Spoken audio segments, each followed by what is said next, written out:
Hello, my name is Ben. My name is Madison. And we are your hosts of the Too Vague podcast this week.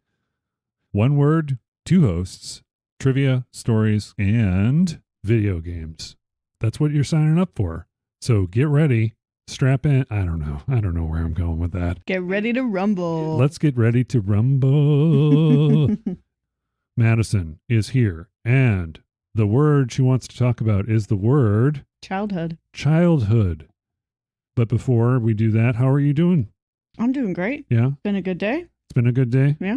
You didn't have to use your AK? Thankfully. Yeah. If I had one, I wouldn't even have to use it. You know that's from a song, right? No. Okay. I thought you were actually asking me if No, I it was an AK-47 today. I said, no. Not on this fine Thursday.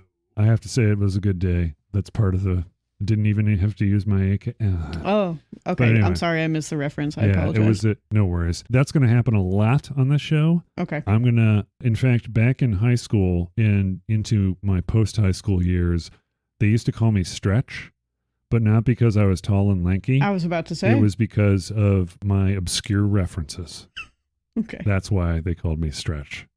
Oh, okay. Because it's a stretch. Like, yeah. That was a far stretch. Really?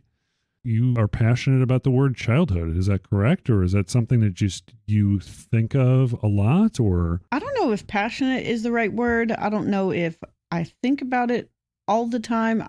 I just know that in comparison to a lot of the people that I have met at my age, and especially in Tucson, I've lived here for 9 years. Mm-hmm. A lot of the people that I know just had a very different childhood than me. And right.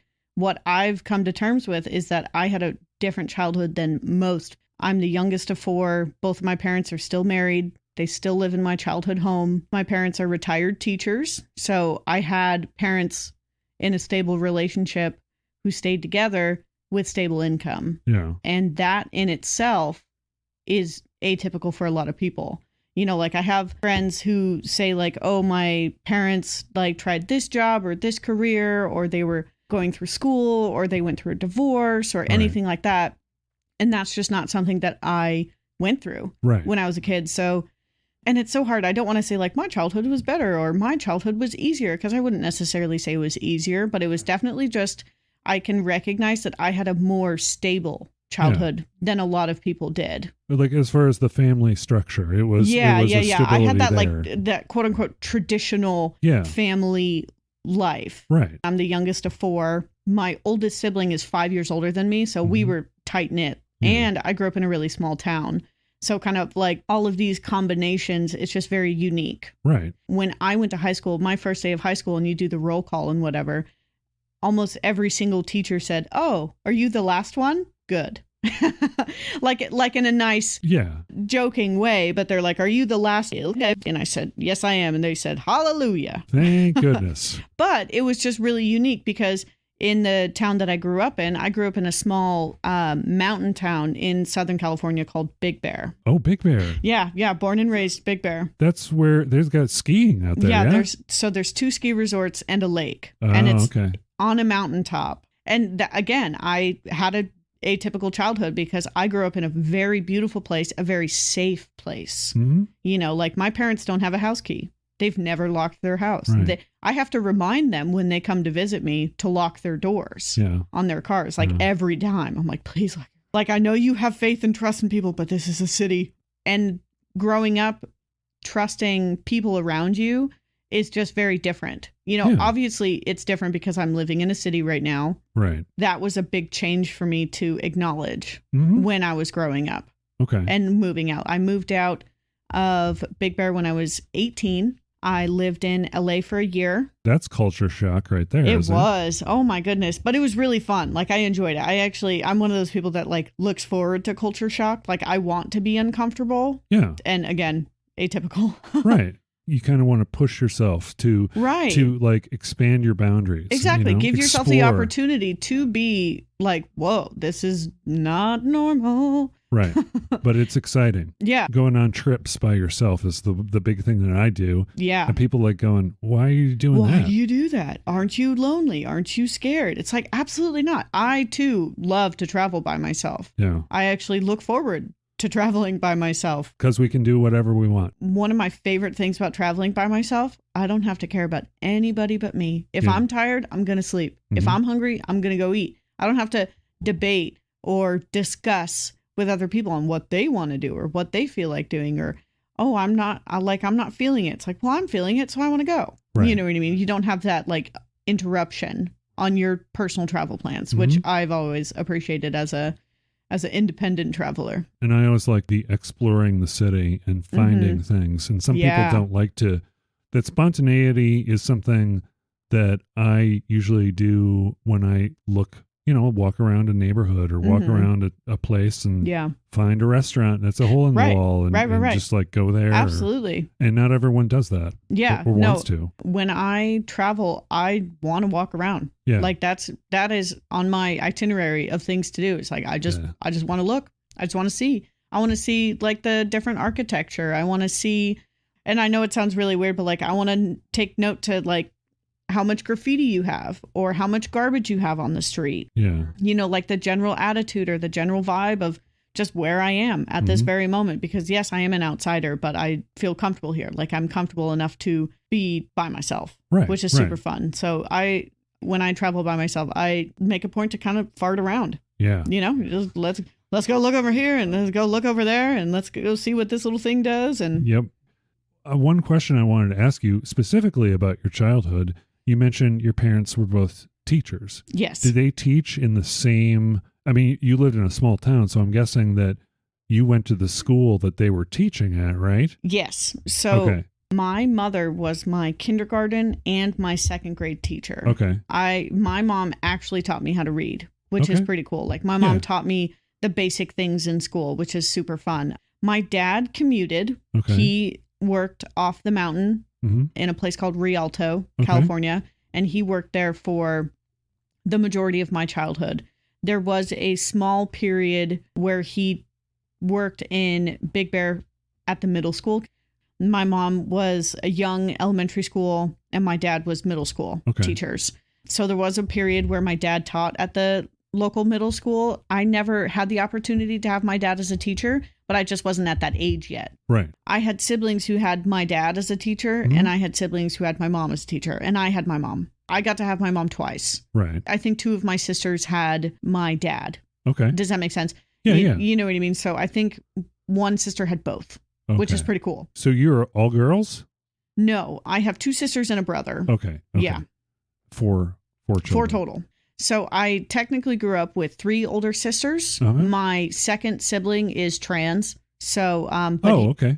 I grew up with three sisters. So it was the four girls, you know what I mean? Right. And my brother started transitioning about like 8 or 9 years ago. Okay. It was a long time coming. He was a unique person as a child. Right. You know what I mean? He was also diagnosed with bipolar disorder at the age of like 2. Oh, wow. Yeah. When they transitioned, were they in the small town? No. All of us have since moved out. Okay. And the family is supportive or? Yeah. We're all supportive. We all kind of had this in certain areas. It's kind of fuzzy, but we always knew that Eli was unique, extremely political person. He's the artist in the family. He does cartoons and he's been drawing cartoons since childhood. Oh, wow. Like actually like panels and everything. Yeah. Like, oh my gosh, it was so much fun. So much fun just going through my own brother's comics. Right. You know what I mean? Right. Yeah. Eli was just always very independent and to themselves. He was your number 2 of 4. Okay. Number 2. So not your oldest, but the second. 10-year difference, right? No, 5. 5-year difference. Eli is only 4 years older than I am. But you said that you two were tightly knit. Not exactly. That sibling I was unfortunately very mean to when I was younger. For some reason, me and Eli just butted heads real hard as kids. Thankfully, I have since apologized. Right. And like actually written like a formal apology. Like, hey, I'm so sorry. I was so hateful to you when I was younger. Like, I don't know where it came from. I don't know what type of person I was trying to be. I don't know what I was trying to accomplish, but like, I love you and I appreciate you and I'm thankful for you. And I'm really sorry that I treated you that way. So he and I actually have a really good relationship, but in general, all 4 of us are pretty close. Yeah. Again, a little atypical. Me and my siblings get along well. well. Right. My brother always used to compare he had a friend, the drummer for Alkaline Trio, the first two albums. You know Alkaline Trio? No, punk rock. Yeah, but punk is not really my forte. What is your forte? Rock music. So we're talking like what? Def Leppard? Like what? What kind of rock? I like new metal rock. New metal. Yeah, so kind of like early 2000s, late 1990s. Okay. Yeah, that's more my jam. Seether is my favorite band. Okay. Yeah, okay. yeah, Seether's great. That's the bee's knees right there. Bee's knees. I actually learned recently that my dad liked rock music, and I was like, why did you keep this from me my whole life? Right. He's like, your mom chose the radio station. Right. That was the car rule. Like if you were driving, you got to pick the music. Right. Which is funny now because now like a pretty typical rule for when you drive with people is that the shotgun is the DJ. You know. Okay. All right. I don't have to deal with that with my scooter. Well, unfortunately. fair enough. Playing music, not really a thing. Yeah. But that's another thing on the show, Mixtape. Okay. We talked about how our childhood was influenced by music. Okay. Both myself and Brian. You mentioned the music that you enjoyed that you finally later on connected with your father on. Yeah. Did music impact your life in a really, I don't know, positive, but was music a part of your life? Either doing it or appreciating it? Yes and yes. We actually had private lessons. Oh, wow. All of us had our own instruments and we had private lessons as kids. So I played the saxophone for 6 years. Okay. The next sibling up, she played the flute. Uh-huh. My next sibling, Eli, he played the viola. Okay. And my oldest sister played the trumpet. Oh, wow. And my dad played the guitar. Nice. So all of us kind of played music for a long time. I wouldn't necessarily say that we listened to music like a lot as kids. When I was much younger, we had to commute to Big Bear because we were living in a different small mountain town that's on the same ridgeline is not the correct word. The same stretch of mountains. Yeah. Kind of just like 45 minutes away. It's a very small like drive through town called Arrow Bear. Okay. And it's about a 45-minute drive from Arrow Bear to Big Bear. Okay. And when we would make that drive, my mom always listened to country music. So I grew up listening to country music. I like country music. My dad apparently likes rock music, but I always thought my dad only liked Neil Diamond, which is hilarious because I don't think I've ever heard him listen to Neil Diamond again. But my mom really liked Michael Jackson and the Beatles. So those are the two main...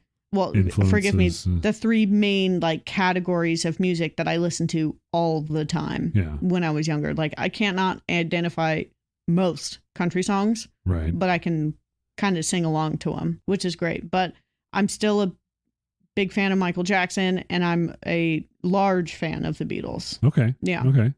That's one thing in my childhood. My father was very encouraging, my father and mother, as far as the variety. I mean, we were encouraged to get stuff that we connected with. Sure. So much so, in fact, that you're familiar with the band Kiss. Yeah. We were little kids and we had Kiss records. Oh, cool. We didn't recognize the music for the lyrics at that point. We were like, this is really cool. Yeah. You know, we didn't know that what Love Gun was about. We didn't even know that that was a thing. Yeah. It was just you're just singing along, all happy. Right. And I think that's another connection that we have with childhood is like the word innocence. When we think childhood, definitely. we think innocence. Absolutely. And a point at which we're learning. Do you think that people have a tendency to kind of grow out of their childhood because of that kind of innocence? Loss of innocence? People associate innocence with gullibility or like naivety. Yeah, exactly. And that is part of your childhood is experiencing things and learning and whatnot. I mean, what are your thoughts on that? On like innocence as a child? Innocence as a child, right. Is it losing innocence or are you gaining knowledge? I think it's more of like a learning how to gain knowledge. You know what I mean? Because I feel like everybody has the right to be gullible or naive or innocent. Right. And, you know, for example, for me, I am naive about video games. Right. I know nothing. Right. I stuttered on the word controller earlier. Yeah.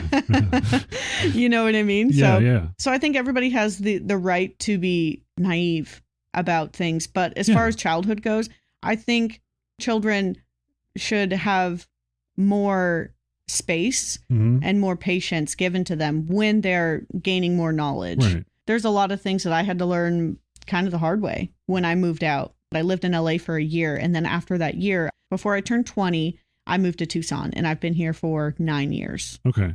So, and there's a lot of things that I learned. I always like to say questions are free. Mm-hmm.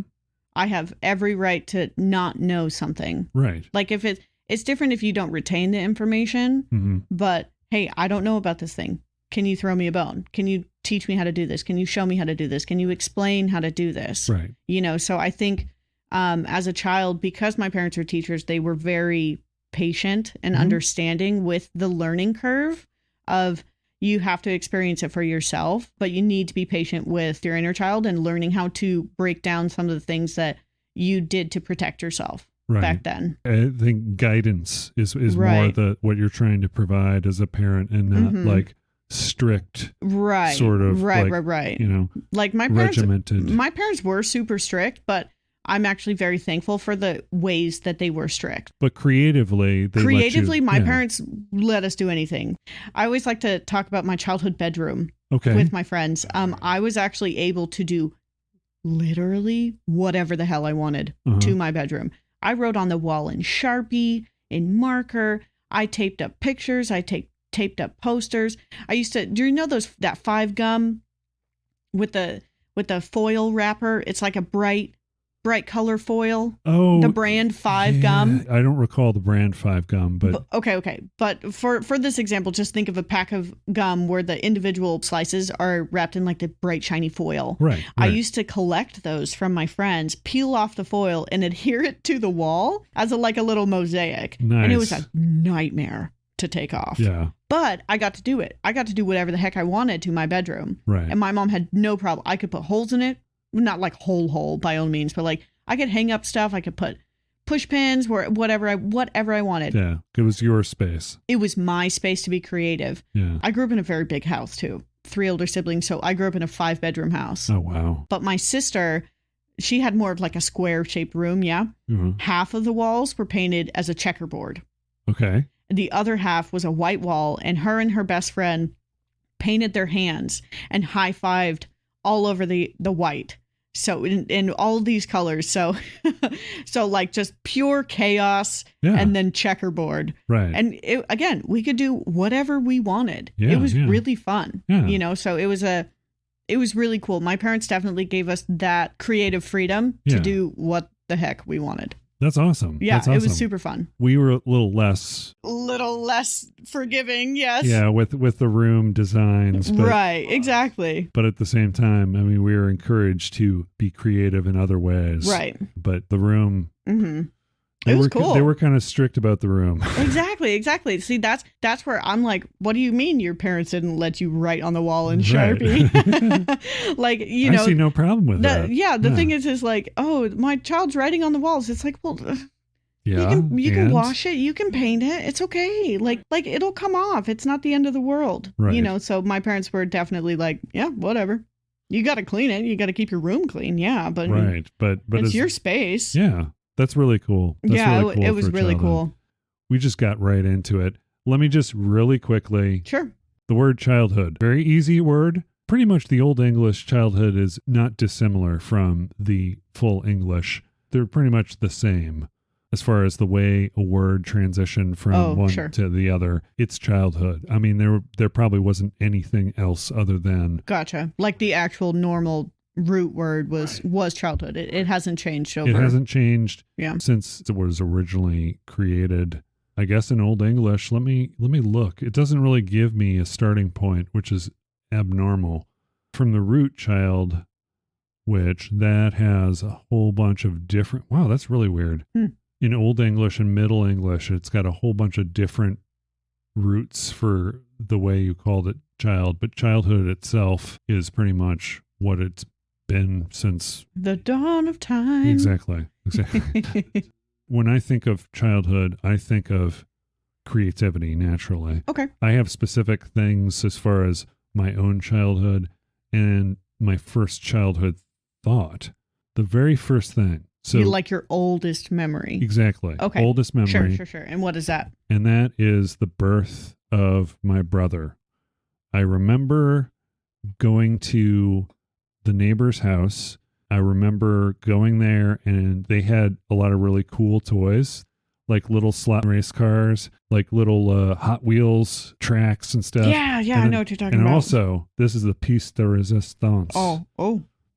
Rock'em Sock'em Robots. That sounds familiar for some It's the reason. There's a red and a blue, and you press these two buttons. Oh, like the two little fighter guys. Yeah, exactly. Bop, bop, bop, bop. Yeah, they had that, and that was fun. Oh, but I remember, so you just remember being able to play those games, and your brother was born. No, I remember being excited about my brother being born, but that's kind of where it associated to this memory. I mean, he's coming. My brother's coming, and that's probably fun. where my memories start. There. Okay. 3.5 years old. That is a very vivid memory. But then, interesting. Yeah. Do you have what is your earliest? My, oddly enough, it's kind of around the same age. Small backstory. In that little tiny drive-through town called Arrowbear, we lived there until I was about 6, I want to say. And my father's father, so my paternal grandfather, he died when I was 4 years old. Right. And if there's anybody that I would like to talk to, I would love to meet that man. You know what I mean? Yeah. Definitely one of those, because I have no living grandparents. Right. But that is the only memory I have of that guy. It was a family barbecue. We were sitting in the back, and I must have been 3.5, because he died when I was 4. Right. We had a potbelly pig when I was growing up. Oh, wow.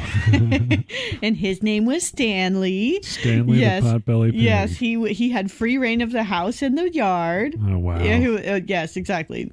Atypical. It was another one of the children, right? It's like absolutely. There's actually a really precious photo of me, like maybe 1 or 2, and I have my hand on Stanley and I'm sucking my thumb all like doe-eyed because I was a towhead, so I'm like, wearing some stripes and some big poofy pants. Yeah. Gotta love it.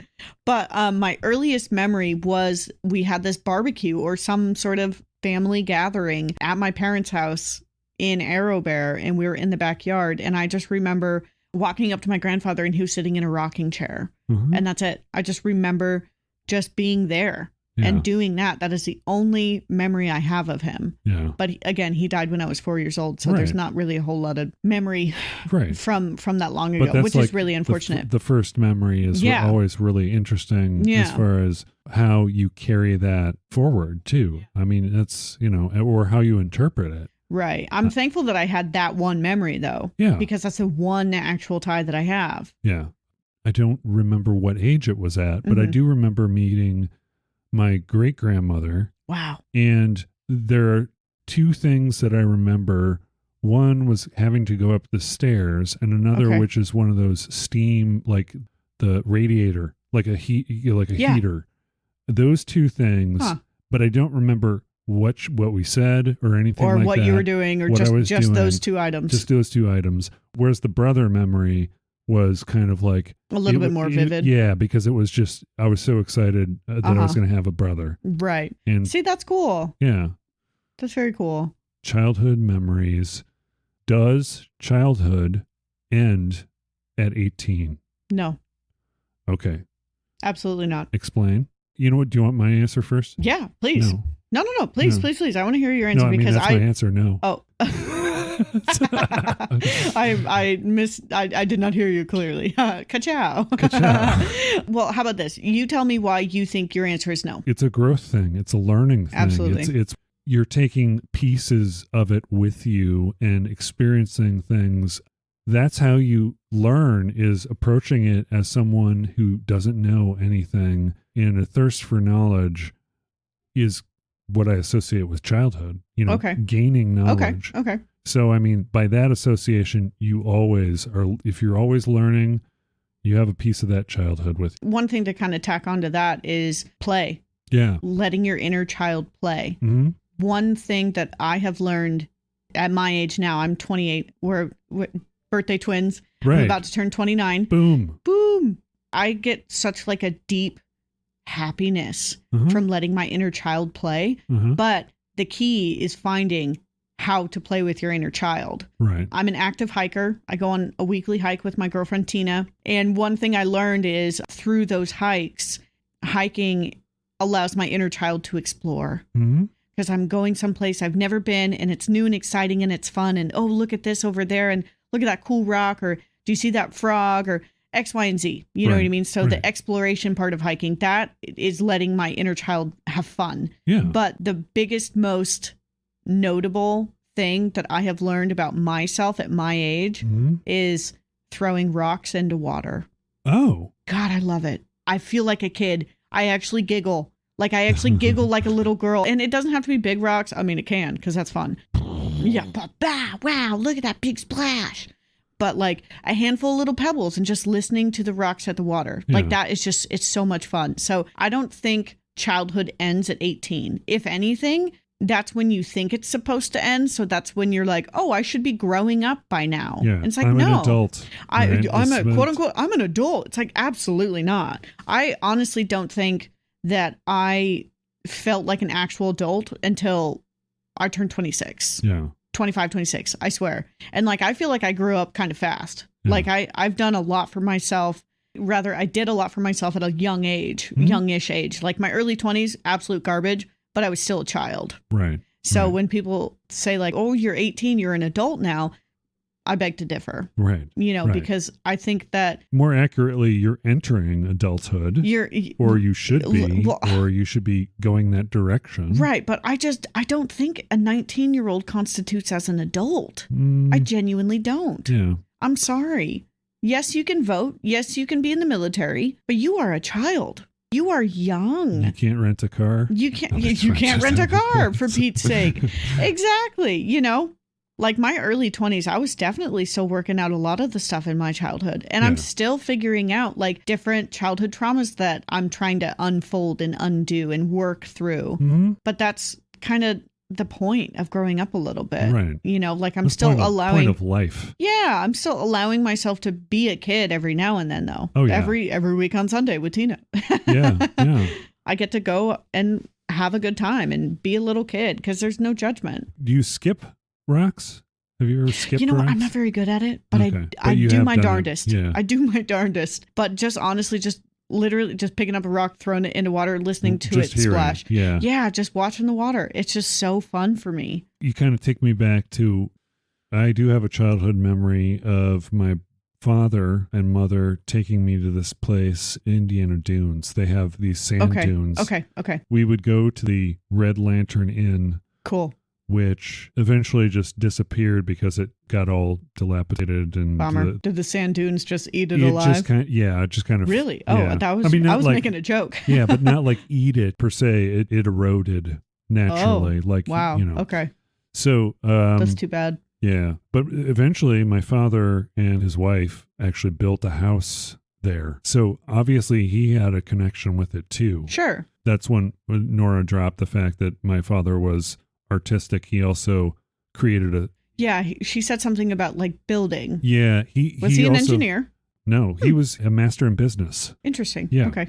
He also got his degree, his master's, without getting a bachelor's. He was like, pass on that bullshit. Yeah. I'm just going to go straight for the prize. Yep. He was a brilliant guy. I'm going to run a marathon before I run a mile. Yeah, exactly. He entered the workforce in his 20s in business in computers. Oh, excellent. Which changed, which kind of changed over time. In fact, my father and mother met each other.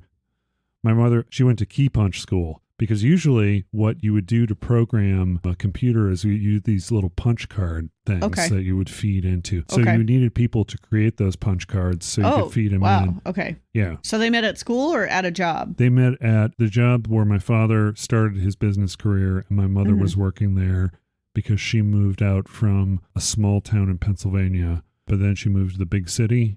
Sure. And she was excited to experience something new. Too. Do Pennsylvania and Indiana touch? No. Okay. They're not by. So she moved. She moved. Yeah. Yeah, she did. Yeah, it's a couple states. My parents were born and raised in Southern California. Yeah. And they stayed. My mom kind of bounced around because her mom was a single mom. Mm-hmm. So she did her best. Right. You know what I mean? But my dad grew up in Thousand Oaks, California. Are you familiar with Miami Beach? Yes. I have a really close relationship with my dad. I love my parents. I get along with both of them, but like my dad is my homie. You know what I mean? So it's always nice hearing about like how parents meet and like where they come from and how they change over time. Most definitely. It can be cool. It also can be a little, they're your parents. Yeah, absolutely. You got to care something about them. Yeah, exactly. At some point, there are differences that may be insurmountable, but it's like trying to do your best to avoid things that will create conflict. And as long as you've got two participants who are willing to not bring up whatever is the thing, everything's... that took a bad turn. Anyway. No. It's okay. I understand what you're saying. My mom had a really good phrase when I was growing up called pick your battles. Is this worth fighting over? Exactly. You know what I mean? Because you're bound to fight. She's not like disapproving of the act of argument. Right. But you better pick. Is this a battle worth fighting? Yeah. You know what I mean? So I get it. That is definitely a part of growing up, is figuring that out, right? Yeah. If you're not told that at a young age, figuring that out on your own. I probably didn't figure that out, I don't know, until maybe 10, 15 years ago, for crying out loud.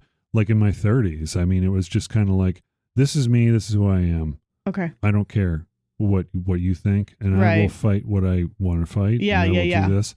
And then at some point you start to realize that is not the healthiest way to handle things. So as you get older, you kind of get this wisdom, and it's the pick your battles thing. That's a wonderful thing to live by. Yeah. Another sort of thing that came through my childhood, I think, is 3 strikes you're out as a rule. Okay. I mean, I am very willing to forgive for things.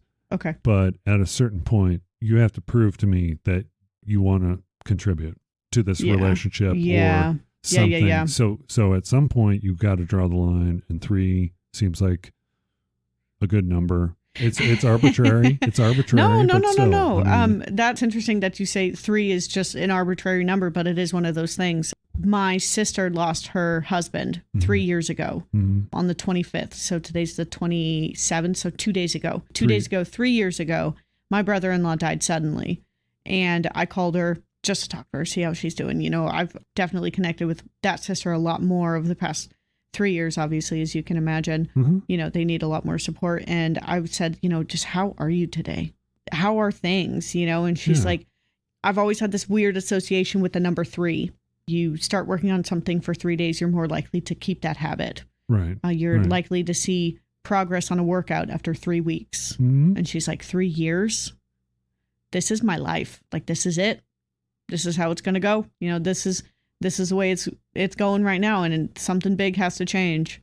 Right. Eventually. But like 3 years, like because she's a single mom now. So the 3 strikes you're out. I totally get it. It's like, fool me once, shame on you. Yeah. Wait. Fool me once, shame on you. Fool me twice, shame on me. Fool me 3 times. Hasta la vista. I don't know. Yeah. However that one ends. I don't know if there is an actual. It usually ends at shame on me, I think. There should be a third, though. You're right. There should be a third. I don't know. Fool me 3 times. Go ahead and fuck off. I don't know. I'll roll with it. I'm picking up what you're putting down. Okay, go ahead and yeah. So anyway, but I mean that's another thing. It's like, you know, you learn things during your childhood that shape who you become and who you are. One thing that I am thankful in my childhood, my mother and father, they divorced. Okay. But it was for the best. My father had his ideas as far as raising children. My mother had hers. That wasn't the reason why they divorced. Okay. It was a more personal thing. However, the after effect was my mother was very protective, and she was encouraging us to do whatever we wanted. Very encouraging, very loving, but sheltering at the same time. Whereas my father, the opposite, as in he was experience everything. My brother and I, when we were little kids, he would say, I have to go to work. I've got this job to do. Where do you want to go? Do you want to go, you know, like, oh, hey, we want to go to the mall, the arcade or whatever. Okay. And he's like, okay, so here's what you do. You take this bus. Oh, you take the Chicago bus to here. Heck and then yeah. take a transfer, and then that's rad. Right? Yeah, absolutely. Hey, go be independent. Exactly. Yeah, because call me when you can. That's something that he saw that we were not necessarily doing. And if mom knew that, she'd have a conniption, I'm sure. Yeah, she would have not let us go. Yeah. But it taught you how to do those things in a safe manner and be comfortable with it. Well, the safety of Chicago. Fair. But I mean, but safety in numbers. You're with your brother. Yeah, so. Exactly. That's the thing. We had each other, and I think that was a good thing. What decade were you like a kid? That was the 80s. Okay. I was born in 71. Okay. But when my parents got divorced, I was probably 5th, 6th grade. Okay. And my brother was 4 grades behind me. So yeah, we did not go to high school together. Although whenever so like you were a senior and he was in the 8th grade kind of thing? Yeah. But whenever I would have to pick up his homework, people always asked me if I was his younger brother. And I was like, yeah. Why I oughta. Yeah. Because he's a very tall. I'm the short guy in the family, by the way. You're the short one. I'm the short male. Yeah. All the other people in my father's side of the family, father's side, they're all taller. Super. I mean, how tall are you? You're a tall dude. I'm 6'3" and a half, 6'4", somewhere around there. And you're short. Yeah, I'm the shorty. I'm 5'2". Yeah. But anyway, Adam's always been a big dude. Big dude. Yeah, okay. 6'6". Wow. My dad was 6'6". I think Adam was 6'6", 6'5", somewhere around there, and I was 6'3" and a half. Not that I'm using that half there to. Yeah, I'm 6'3" and a half. Yeah. No, I get it. Wow, that's tall. Yeah. That's super tall. Tallness. Let's not talk about that. The whole thing of it is a changing environment.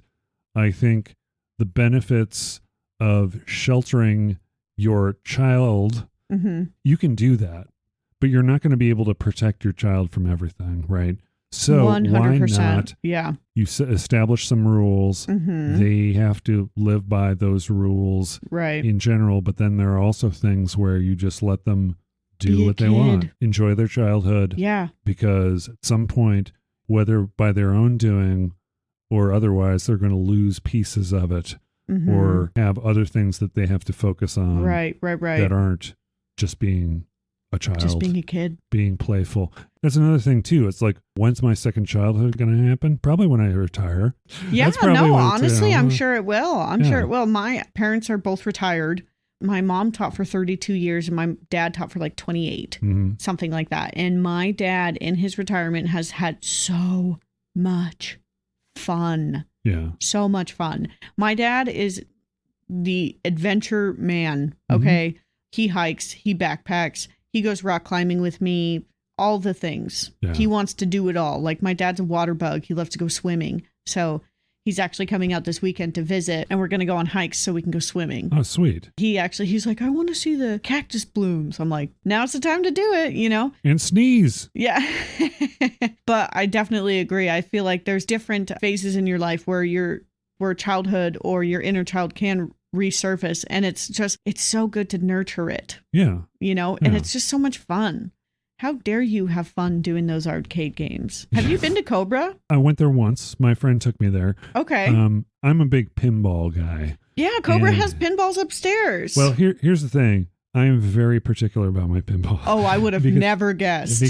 Because I used to work at an arcade. Like after I graduated high school. Okay. The guy who owned that arcade and the person who purchased it from him, they were both very, very, very pedantic. I don't know about. They were particular about their pinball. They loved pinball, so it had to be balanced. Everything had to be working. If it wasn't working, there was an out of order sign. It had to be top tier, 100% functional. Be absolutely perfect. Okay. And so if I'm playing a pinball machine and I detect that there's something not working or a wobble or a thing where it's not level, that's it. I'm done.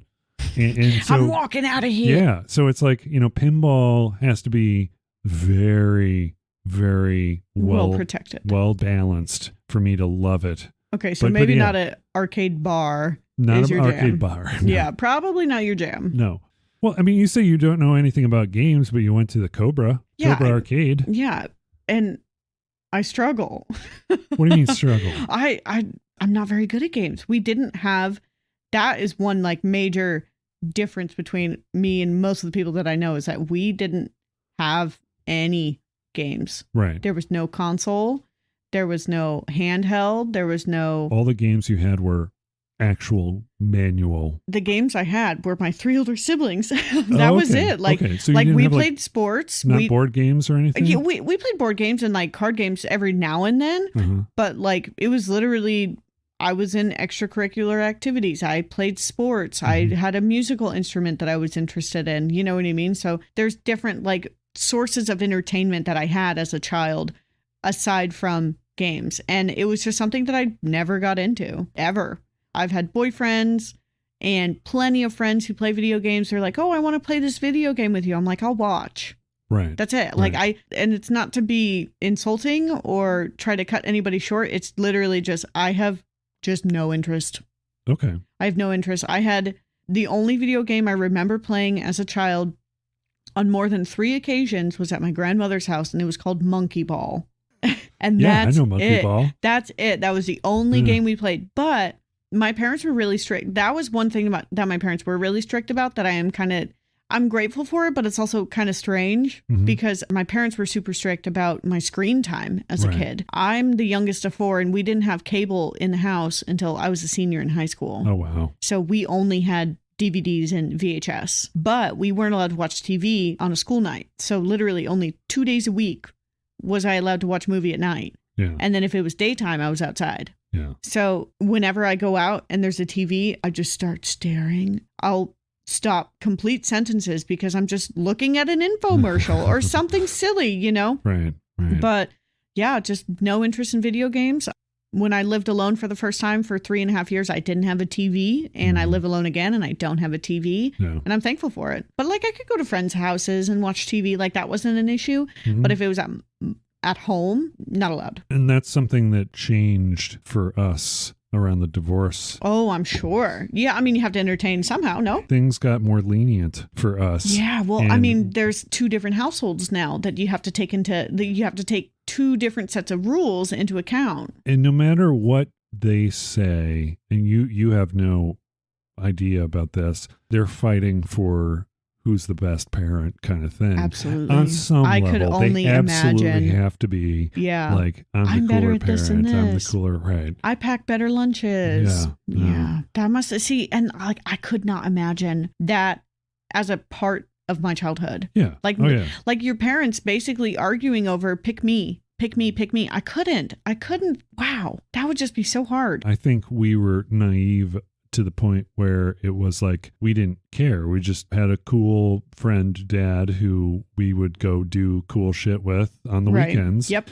And mom would work during the week. We were what's called latchkey kids. You know what? I don't know if it was you or if it was, I think it was you. You told me about this. Yeah. Like sometime last week that you were a latchkey kid, hey, this is how you cook. This is how you let yourself in. This is how you get home. All that kind of stuff. See, that's awesome. As far as mom's contribution to our independence, that was the big one for her was trusting us to be on our own until she got back from work because she had to work to put food on the table for my brother and I. Yeah. Yeah, that was part of her teaching us independence. Yeah. My father was more broadening our horizons as far as what we can experience in the city and not be afraid of going into Chicago and doing what, just exploring the city, which was really a cool part of our childhood. That is cool. Yeah. It did include a lot of arcade visits, though, because that was me. What a burden. And that's also where, honestly, childhood-wise, if we're talking about up until that 18 age, I learned a lot about socializing too. Through the arcade. We would go there and we would play games and we would chill out and we would talk about stuff in addition to, and go get a snack. Oh boy, malls. Do you remember malls? I remember malls. I remember malls? Back in my day. Yeah, I'm exactly. That seems to be like the common thing whenever I'm talking to the younger folks. That they don't know what a mall is. Do you know what a mall is, though? I know what a mall is. Of course I know what a mall is. What do you take me for? How about this? I grew up in a place where you had to drive an hour and a half to get to a Target. There was no mall when I was growing up. So if we got to go to a mall, that was an occasion. That was special because that was a trip. Like we actually used to say things like, I'm going into town. Do you need anything? Right. I'm going down the hill. Do you want to go? Those were like actual expressions I had when we were growing up. And you were talking about how you were a latchkey kid. What was very different for me is my parents were teachers. My parents had my schedule. Monday through Friday, major holidays off, weekends off, summers, winters off. You know what I mean? Like it would fluctuate because my parents they didn't have the same school year system. Right. Obviously summer and winters off and everything. Yeah. But in the school district that I grew up in, because there's one school district, one high school, one middle school.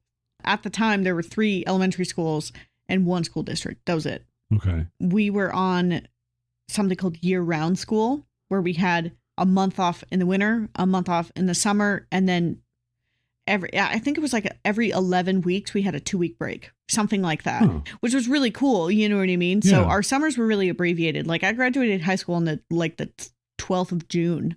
Oh, wow. Yeah, exactly. And then one of the earliest times I started school was at the end of July. So it just fluctuated, but we had 2 weeks off in October. At the first 2 weeks of October, we always had off, and it was awesome because we can go on any vacation and it was dead. Yeah. Oh, yeah. That seems like a perfect time. Yeah, right? it was pretty cool. So I'm different in the latchkey category because my parents, they had my schedule. Yeah. They knew where I was, and they knew my teachers. They knew my friends' parents. They knew where my teachers lived. Like there are so many, because I'm a teacher's kid, there's so many teachers that I've actually been to their houses. Right. That's very unique. In that kind of household, do you think you developed your independence or yearned for independence because of the way you grew up, or were looking forward to being independent? Because sometimes I would say that there's a possibility if you have a tight-knit family, that's what you're seeking. You kind of want to stick with that. Because you seem very independent to me. Yeah, I've been a very independent person my whole life. Yeah. I definitely get that characteristic from my dad. Okay. My dad has always been a really independent person. He definitely did a lot of things different when he was a kid. In his early 20s, he left the country for like 4 years and he just traveled around. He like plane hopped. And he lived in Germany for a while. He went and like Southeast Asia and just went all over. And it was really, really cool. So I definitely get a lot of my independent characteristics from my dad. But as far as like as a child, I think I just wanted some goddamn personal space. Okay. Yeah. You know, because I'm the youngest. Right. So I was always like, oh, where is she? Where is she going? Right. You know, not in like a negative or like controlling way, but where's the child? Right. Where's the youngest one?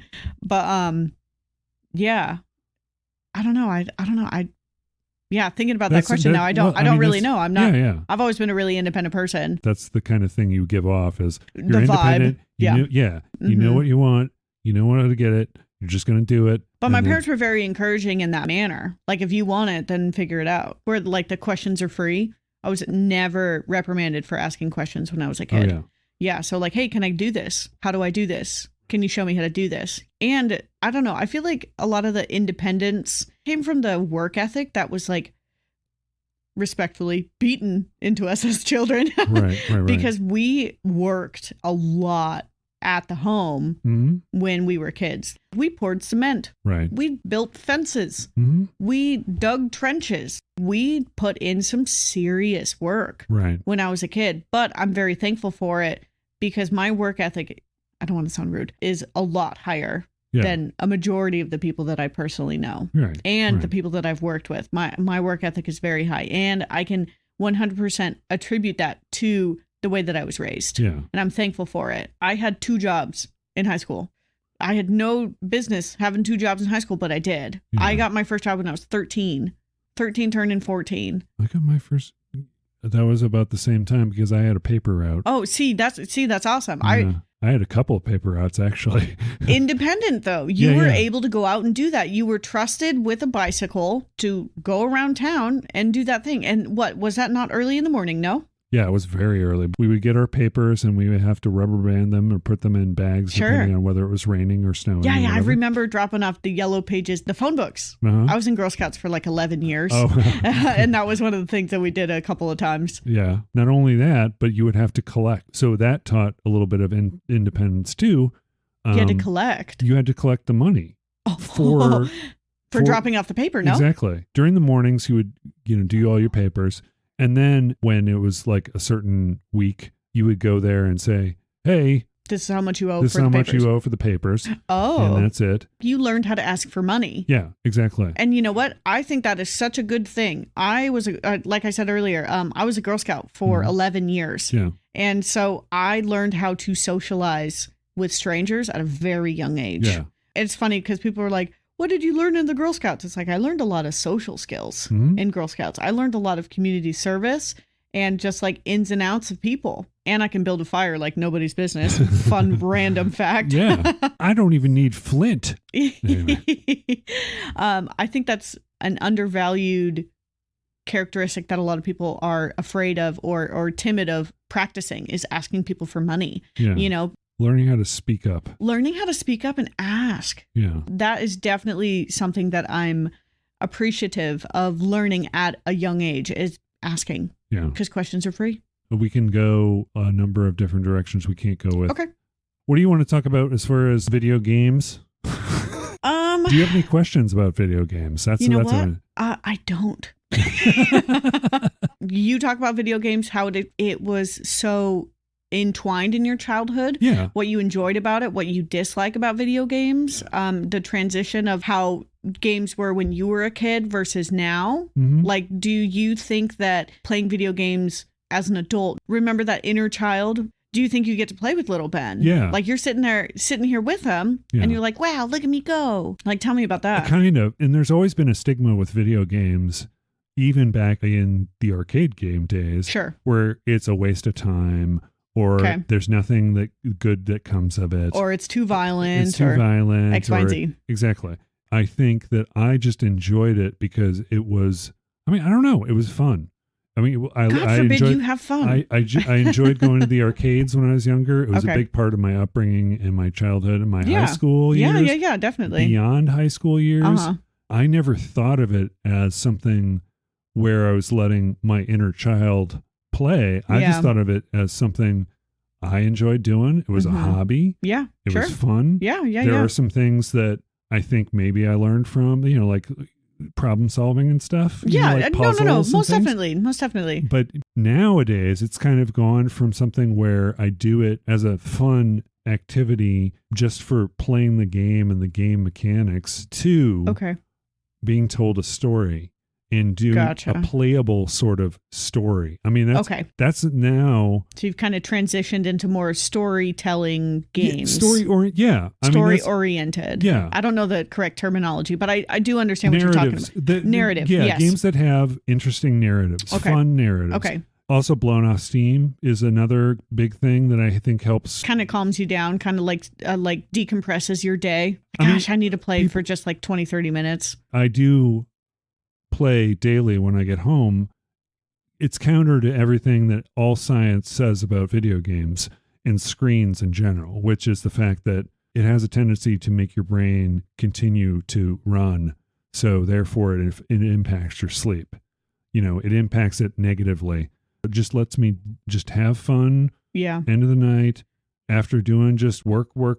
Right. Unwind that way. It's a fun activity, but I do appreciate and enjoy games that tell stories. Okay.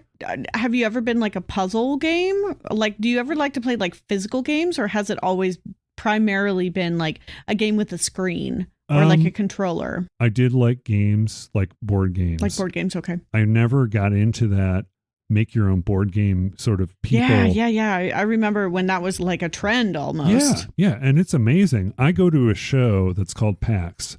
It's Penny Arcade Expo. Okay. It has been going on for many, many years now. It's kind of morphed into this whole video game show for fans of video games. Okay. But they have a portion of that is dedicated to board games and people showing their new board games. Cool. So it's like, if you like games, that's the show to go to. That's the place to go. Video games or board games. The focus of the main packs is video games, and they've got one that occurs in Seattle, which is the one I usually go to, one in Boston, one in Australia. I just go to one a year. So you've been to Seattle, no? Have you ever been to the Pinball Museum in Seattle? Yeah, that's one of those. Come on! You said you love pinball. That's on my list. Oh, it needs to be on your list. The last time I was in Seattle was 2019. Oh, okay. Yeah, Gotcha. It's been a while. It was the last PAX that I attended. Okay. Before they had the pandemic of stuff course, going on. So, but yeah, I mean, that was going to be, I feel like that would totally be your jam. Oh, yeah. You'd love that place. Yeah, definitely. I want to check it out. That's another thing I remember with my childhood. My father was also encouraging of things that we liked. He appreciated art, and he saw that there was an exhibit of the pinball back glass, throughout history, artists who did the paintings for the playfield too. Yeah. And he said, let's go to that. My gosh, that was just so cool. Taken aback. Yeah. Yeah. I'm sure that'd be really cool. And so much fun. I'm a sucker for museums. Yeah. Yeah. If I go somewhere, I want to see a museum. Period. Yeah. Point blank. Never been there. Museum. And then in my later childhood years, the place that I would love to go is the Art Institute of Chicago. Oh yeah, I can imagine. Man. Art Institute is amazing. Yeah. Yeah, museums, great. I do dig the museums. Absolutely. Okay, so you've never really got into like board games. You've played them, yes, but it wasn't really your jam. More handheld stuff. More just the console games. Consoles, okay. There was a point at which I stopped when I moved out here. I was playing computer games occasionally, but I didn't play them before bedtime kind of stuff. It wasn't okay, so now you play them before you go to bed? Yeah. I thought you got off work and then you came, played games for a while, and then you did like your night routine. Actually, that's part of my night routine. I come home, I do the hot girl walk for about, I don't know. It's a hot girl walk. Oh, Amaya taught me what that was. It's speed walking.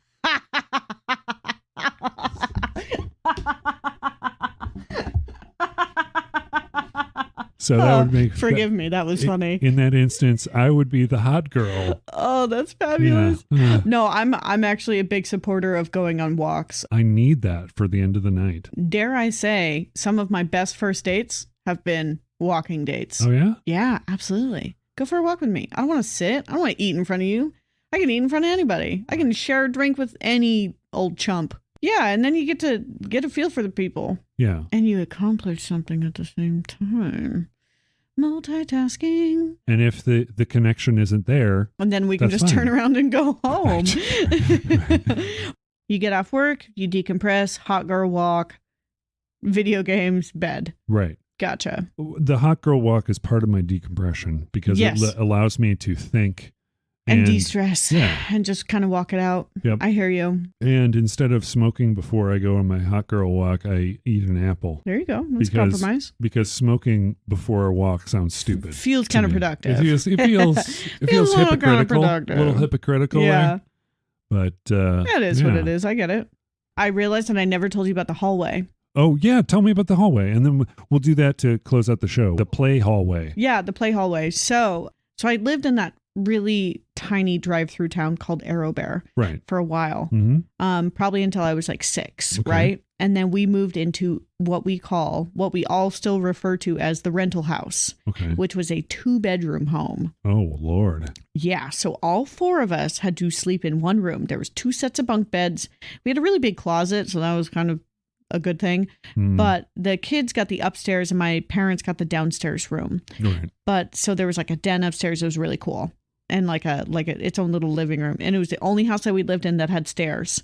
So we would, oh man, the fun that we had on those stairs. The amount of times I jumped down an entire flight of stairs was great. Yeah. We had a thing with boxes that we did. Yeah, I can imagine. Yeah. We were just blanket kids, but we just rolled on down, blankets and pillows. So then the house that my parents currently live in is the house that I really actually grew up in. I don't recall what age I was when we moved in, but I'm guessing around 10 or 11. And that is a 5-bedroom, 3.5 bath house. It is big. Yeah. And it's on either a half acre or an acre of land. Oh, wow. That's so wonderful. Just plenty of space. Right. And it was really, really nice. A large change from a 2-bedroom home. Right. A tremendous amount of freedom. Yeah, absolutely. And how the house is shaped is kind of like an L. So like a longer portion and then a thicker portion. Mm-hmm. And the thicker portion was the living room, the kitchen, and then the family room. Just kind of like boom, boom, boom. Those modular homes? Uh-huh. Yeah, it was modular, literally just piecework of houses put together. If you go to my parents' house, you can still see like the strip connection on the floor between where they connected all of the pieces. Mm-hmm. But that's how my parents' house is designed. Okay. And in that long part of the L, if you will, that's where the 4 bedrooms were. So it was bedroom, there was a bathroom, a laundry room, a bathroom, and then bedroom. So like 3 bedrooms in a row, bathroom, laundry room, bathroom, bedroom at the end. Okay. You know what I mean? Okay, yeah. So we had this super long hallway. My parents didn't really necessarily have like a whole lot of like hanging art, if you will. Okay. Like there were some pieces strewn around the house and like a clock here or, family photos or X, Y, and Z. But my parents actually made it a very valid point that there was nothing ever to be hung in the hallways. Okay. Ever. You're not allowed to put pictures up. You're not allowed to hang up anything because it was all doors. There was no windows in that hallway. And that was where we were allowed to literally be inside and kick a ball. Like we could kick a soccer ball. We could kick it against a wall. We could climb up the wall. Like we could, those workout balls, like the larger ones. Do you know what I'm talking about? I think I do. The ones that you kind of sit on, but they literally, you can like bounce on them, kind of like aerobic style. Right. Does that make any sense? Yeah. No, it makes sense. So we had a couple of those, and we would literally just kick them down the hallway, like boing. I remember having a sleepover birthday party where me and my friends all laid down on our backs, and we would kick the ball just back and forth down the hallway, just like over ourselves, and we were always allowed to just fart around in the hallway and just have a heck of a good time. My mom came out recently to help me with some stuff around the house. Right. She was helping me paint and do stuff in the backyard, X, Y, and Z. And she told my best friend Shelby about that story, and this is something that I didn't think of as a kid. I just thought, that's where I want to play. I want to play in the hallway. Right. I'm not going to play in the TV room. That's kind of where relaxation is. I'm not allowed to play in the kitchen. And so I thought that was normal. And when my mom like briefly explained like, oh yeah, there was nothing in the hallway so the kids could play, Shelby was just like completely taken aback by that. She was like, what do you mean you got to play? Like, what do you mean you were given a space in your own home to have fun like that? Yeah. So it was just kind of like eye-opening of, not everyone had that opportunity. Not everyone had the opportunity to actually be a kid in their own home as a child. I'm very thankful for that. Like, the more I think about it, the more, man, I had fun. Oh, yeah. But I was totally encouraged to, like, be my own person and, like, go out and figure it out for yourself and have fun. But I was also a very active kid. Yeah, just, you know what I mean? Just all the things. Yeah. An assortment of things in my childhood. Like, there was definitely not a lack of entertainment when I was a kid. And I don't know if this is the way I was raised too. Okay. It was about exploration. Yeah. It was like, hey, where can we go that's new? Where can we go that's really cool? Where can we go? It's like, where can we go? Right. And that was part of it, but also learning things through the arcade. Here's another thing too that's different for generations of gamers. Okay. I do not understand playing a game intentionally for 5 hours straight, like long periods of time. Yeah, there are people who are known for that. Oh, yeah. That's definitely a negative stigma. People stream, and they do that when they stream their game playing. Like, I can read a book for 3 or 4 hours, but 5 just seems a little excessive. It does seem a little excessive to me. Am I getting paid? That's a different story. Yeah. It's a job for a lot of streamers, but, actually. I feel like there is that negative stigma, especially like in my brain. When I think of certain type of gamers, it's like, man, you're just wasting your time. Right. But that's also kind of a disrespectful way because it's like, no, they're doing their thing. This is the thing that they do for fun. Yeah. That's the thing with me too. But I cannot, and maybe this is a function of arcades because we had smaller experiences, right? Briefer. Yeah, more brief.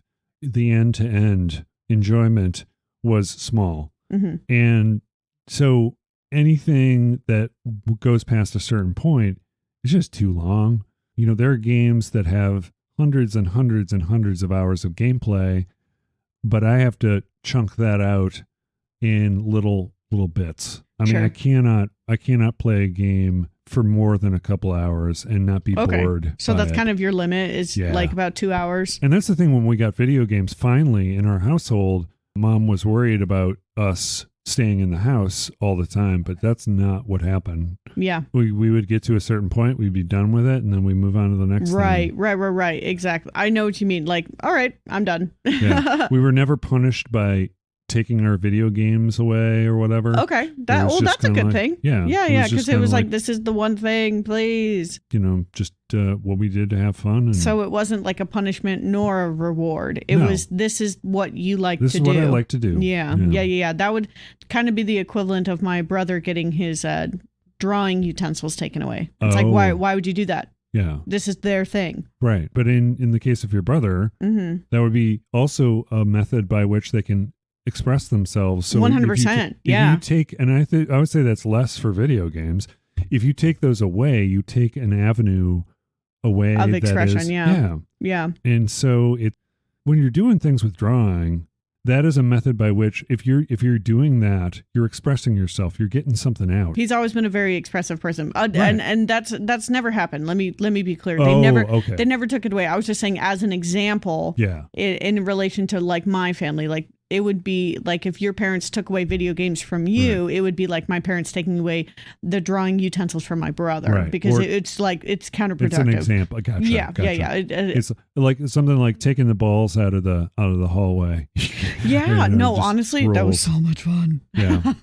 It was so much fun. We very much so enjoyed it, but we also had like a big yard that we could play in. Yeah. I'm thankful for my childhood. I'm thankful for the way that my parents raised us and the experiences that I had and the amount of activities that I actually learned how to do at a young age. Yeah. You know? And the trajectory of your life taking those things into the future. Yeah. I think that's an interesting thing too. It's like you take a lot of those things that you enjoy with you. And things that you learn. Like my parents are teachers, so I grew up with people. Right.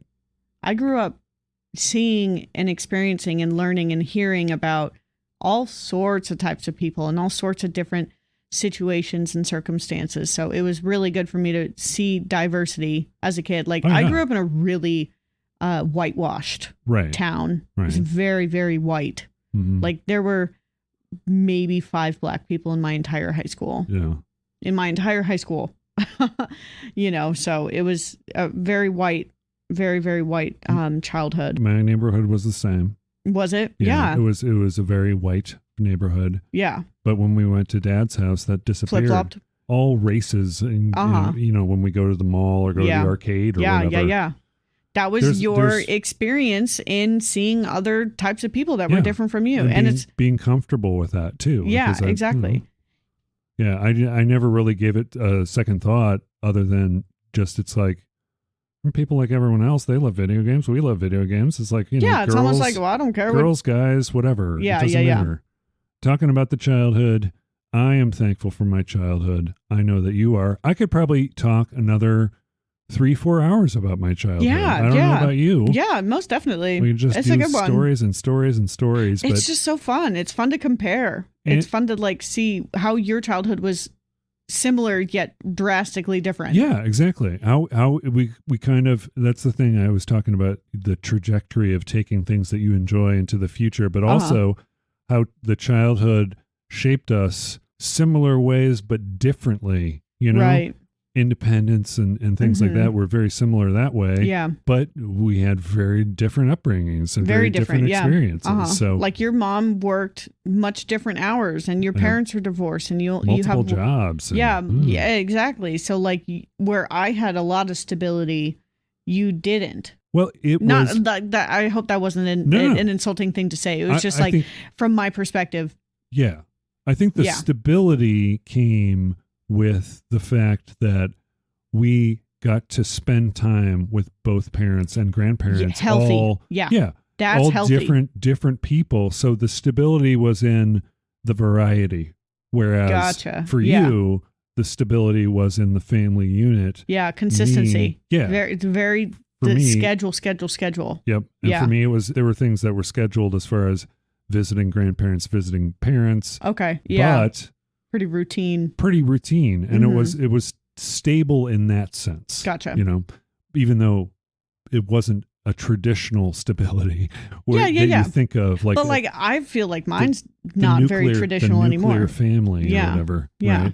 You really think that is not a common childhood? I anymore? don't. I really don't. I mean, find 10 people right now whose parents are still together, who had a stable job. Right. Well, I mean...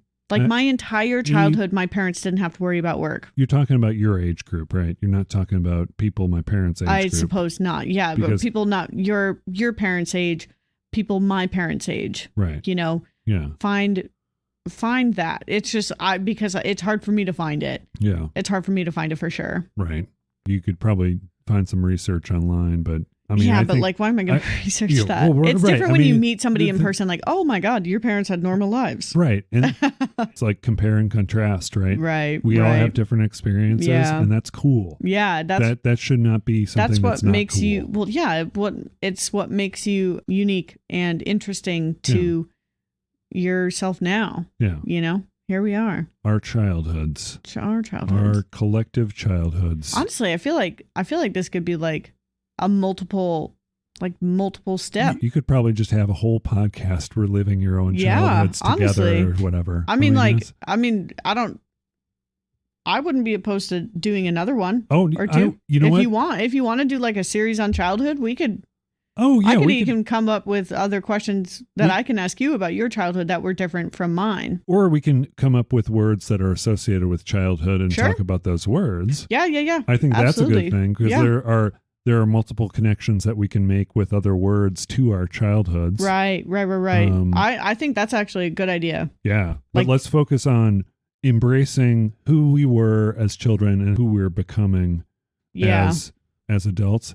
As old, well, how about from your perspective, you can be this point in my life this point in my childhood affected this age time frame in my life. Yeah. Because we both agreed on the fact that childhood doesn't end at 18. Mm-hmm. So we can say, hey, from the age of 18 to 22, how did that period in your life affect your 40s? Yeah. Or your 30s or something like that. Yeah. Childhood doesn't end just because you can legally vote. Right. I think there is the perception that childhood ends, but I think the perception is wrong. Childhood can continue and should continue. Yeah. I think you just learn how to grow up a little bit more. Right. And there's things that get passed through the childish phase in your life, that's childish. But you know what? I would make a mud pie. Remember those? Remember making mud pies when you were a kid? I mean, just to kind of re-experience it as an adult. I mean, it's stupid fun. Yeah, exactly. That's how I feel about throwing rocks in the water. Yeah. It's just fun to be fun. Yeah, exactly. So I get you. Perfect. Yeah. Well, anyway, thank you so much, Madison, for joining me on this episode. It's my pleasure. We're going to do some more. Definitely. Yeah. Rad. Yeah, I'm up for it. Rad. We love that. We love the word rad here. Yes. Thank you so much for joining us on this week's episode of the Too Vague Podcast. My name is Ben. And my name is Madison. Bye. Bye.